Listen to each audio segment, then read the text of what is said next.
So the biggest purveyors of misinformation and disinformation is always the government, and then it's the corporate news. And so here's Malcolm Nance, who's a regular on MSNBC, and he says the Azov Brigade were officially cleansed of Nazis. So he's trying to whitewash the fact that there are official Nazi brigades embedded inside the official Ukraine military. He's trying to pretend that that isn't true. And he says, do stragglers exist? I'm sure. There are likely way more Nazis in the United States Armed Forces than there are members of the entire Azov Brigade. Here's Malcolm Nance, U.S. intelligence for 36 years. So he's a professional liar.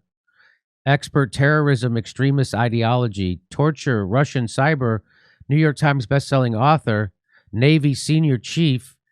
So this guy is, he's a maniac who was the biggest Russiagator in of all of Russiagate. Nobody was bigger than this guy and Rachel Maddow.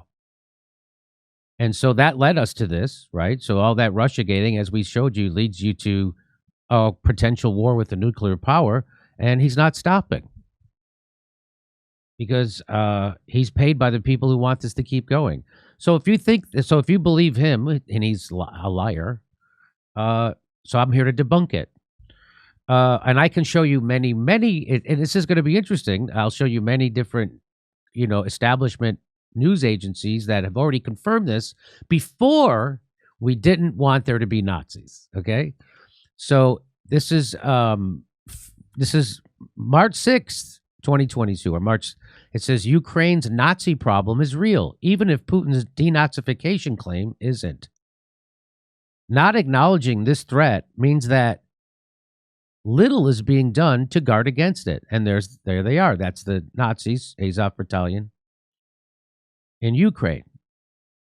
And just because Putin says I'm doing this to denazify Ukraine, that doesn't mean that there aren't not, and that's not true. That doesn't mean that there aren't Nazis in Ukraine. Neo-Nazis in the far right are on the march in Ukraine. This is from 2019. 5 years after the Maidan uprising, anti-Semitism and fascists inflected off ultra-nationalism are rampant. Now, here's another one.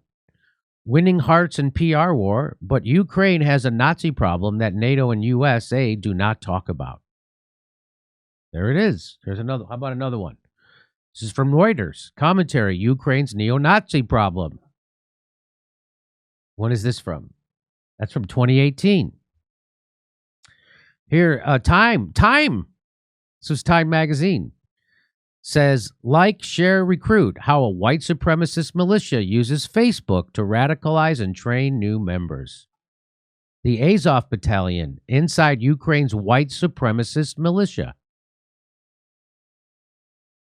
Here's Ro Khanna, before Ro Khanna decided to go shitlib and pro-war.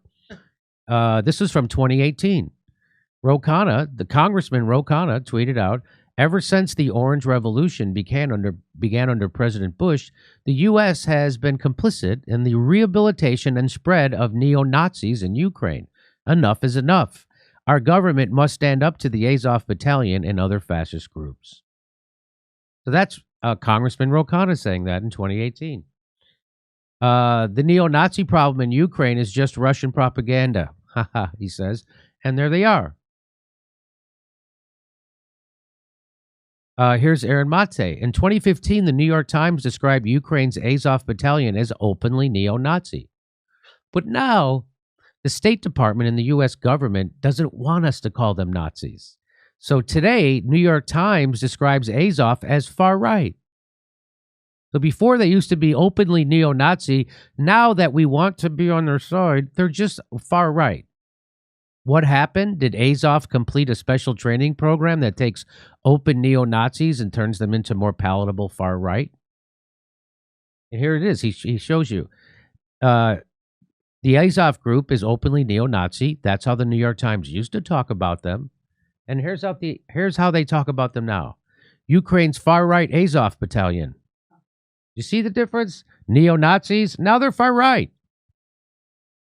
And they're not stenographers to the State Department. The New York Times aren't stenographers to power. And what do you got to do in Ukraine? You got to get some of that Nazi clean. You got to get some of that sanitizers.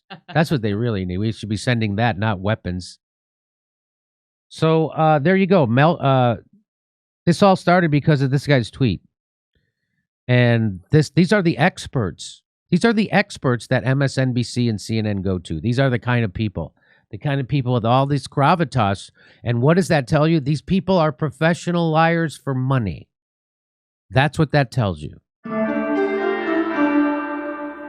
We're doing our live stand-up tour. We're going to Houston. We're going to Dallas. We're going to Los Angeles, Orlando, Tampa, Columbus, Cleveland, Pittsburgh, Des Moines, Omaha, Kansas City, and more. Go to jimmydorecomedy.com for a link for all the tickets and become a premium member. You get all our bonus stuff.